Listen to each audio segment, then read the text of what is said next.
Hi, I am Sydney, and I'm going to discuss basically my training model for this week was understanding the conflict theory within the workplace and kind of understanding how to apply these understandings for everyday activities and everyday work that goes on within the store. Basically, we start off with our introduction.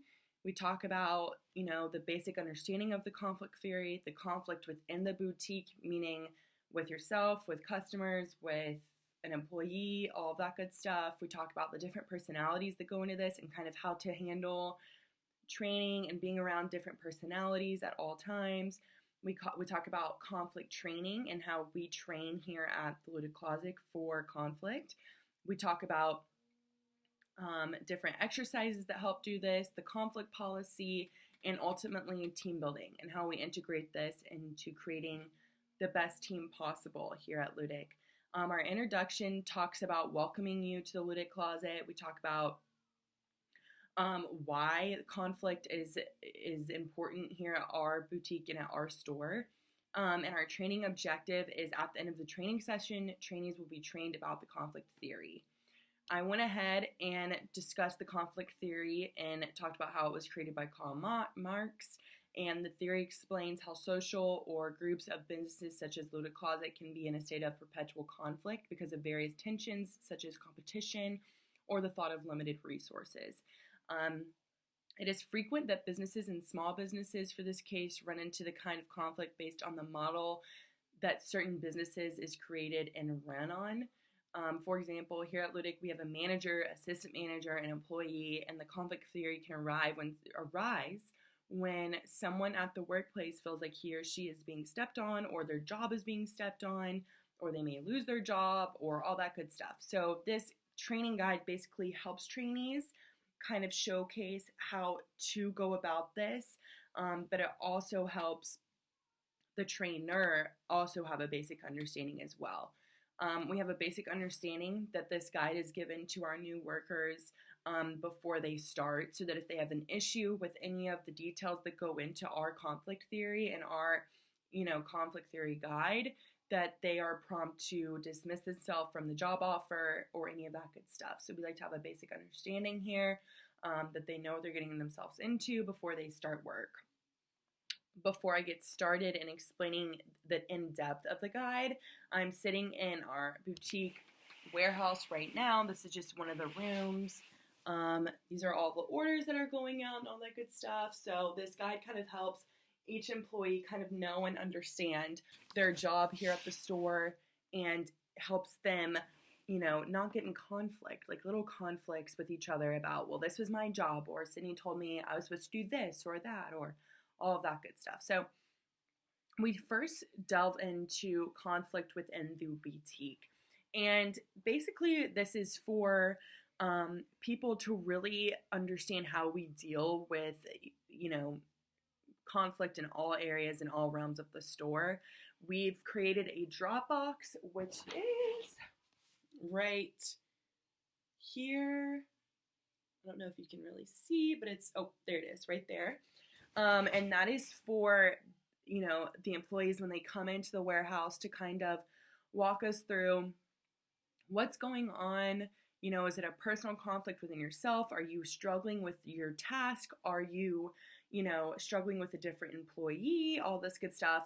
You can write it anonymously, or you can write it to me and list your name so that when I get the chance at the end of the week, I go through the box and I will talk to you one-on-one about what's going on with your situation. We like each trainee to list below past conflicts that you've had to deal with. We just take about 2 to 3 minutes to do this and walk you through that. So understanding different personalities was something that our guide really wanted to research in because, at any workplace, you're going to run into different personalities. Not everyone is going to get along. Sadly, that's the world we live in. Everyone has a different opinion and everyone has a different personality type. So here we list out type A, type B, type C, and type D. And we do this so that the trainee kind of thinks, what kind of personality am I? And then at the bottom, you will list what type of personality are you, and what personality would you work well with? I know that for me, I am a little bit of all of these personalities that are listed within the guide, but ultimately I am type A, and I work well with someone who is type D and B, someone who is outgoing but can also do the details. I kind of like to be in charge of and oversee everything. But ultimately, I'm not going to waste my time on little details. So I'll have someone like Sarah, who is type D, come in and be like, Sid, like, this is what we need to get done this week, and these are the details, and these are the dates and why. So below, we just ask you to write your personality and who you would work well with. Obviously, it's important to state that not everyone will be able to work with whoever they want all the time because of schedule, dates, all that good stuff. But we still just want to know where your head is with all of that, so that if we do have the opportunity to schedule you ahead of time with a personality that you work well with, we can go ahead and connect you with that partner. Conflict training is important for the growth of our store as well as for the growth of our team building. We would never be a perfect, there's never a perfect store that doesn't have any conflict, but we do our very, very best to keep the vibe here, at an equilibrium where everyone feels like they can do their job in peace and not have to worry about any conflict internally or externally while on the job.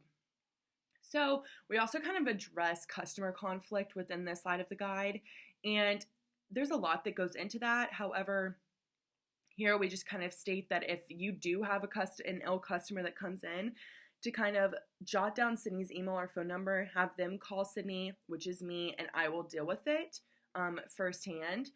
And below, we just kind of ask you to kind of brainstorm in your head how you would deal with conflict theory within customer relationships, and what would you do? How would you handle it in a situation? Because the first thing that comes to your mind may not be, oh, I have to tell Sydney this right now. It may be you have to say something. You have to kind of address the situation. So how would you do that? Next, we go into exercise 1.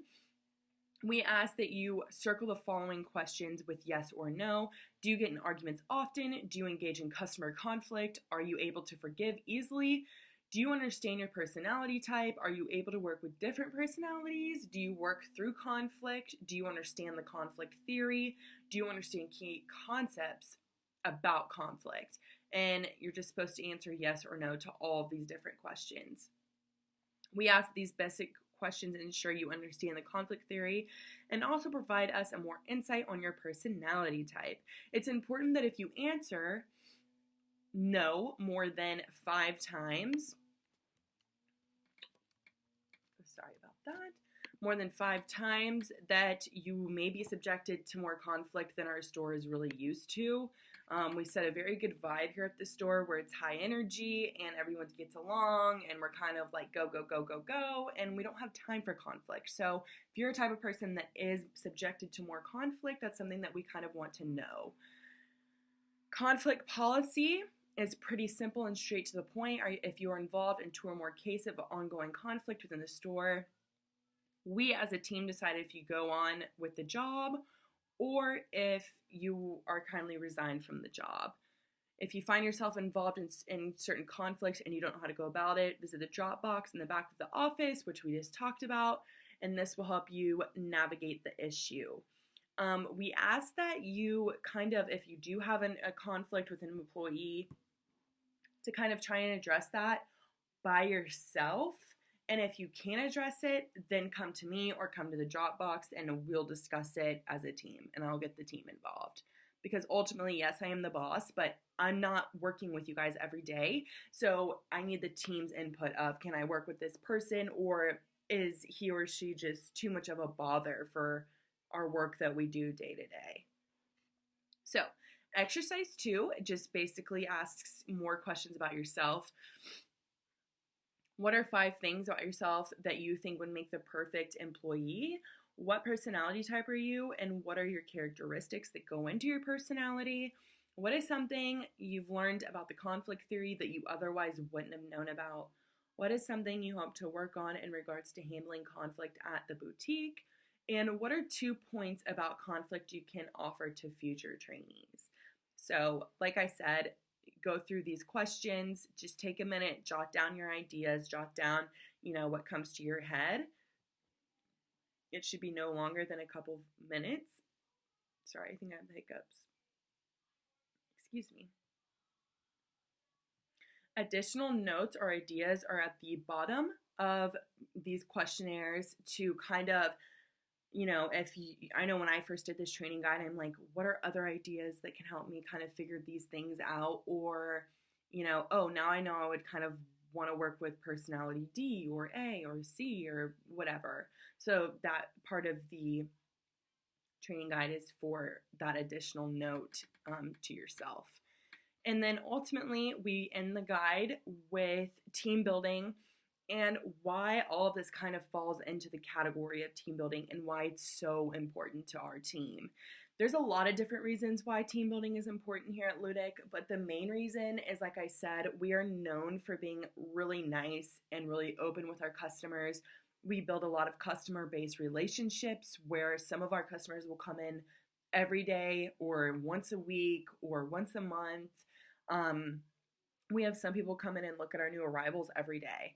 So team building is very important, that you know your task, that you know your job, that you feel comfortable, that you have a positive mindset, that communication between managers and assistants is on point, and having an open mind, because sometimes your goal set for that week may be changed due to a manager switch out or due to the fact that I'm at the store for that day.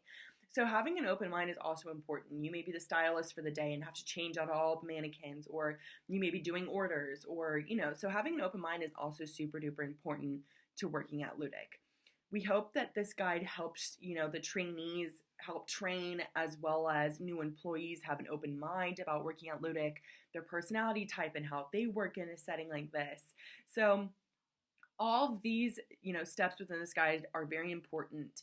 And we also did a instructor's manual as well. And these kind of give you, the instructor, me, points to go through when you're training, what to say, how long to say it, the key points, research kind of information, all of that good stuff. So that will also be in the guide as well for future trainees. So we hope you enjoyed this guide. We hope that it helps, and we are super excited to grow and build this team with you. Have a nice day.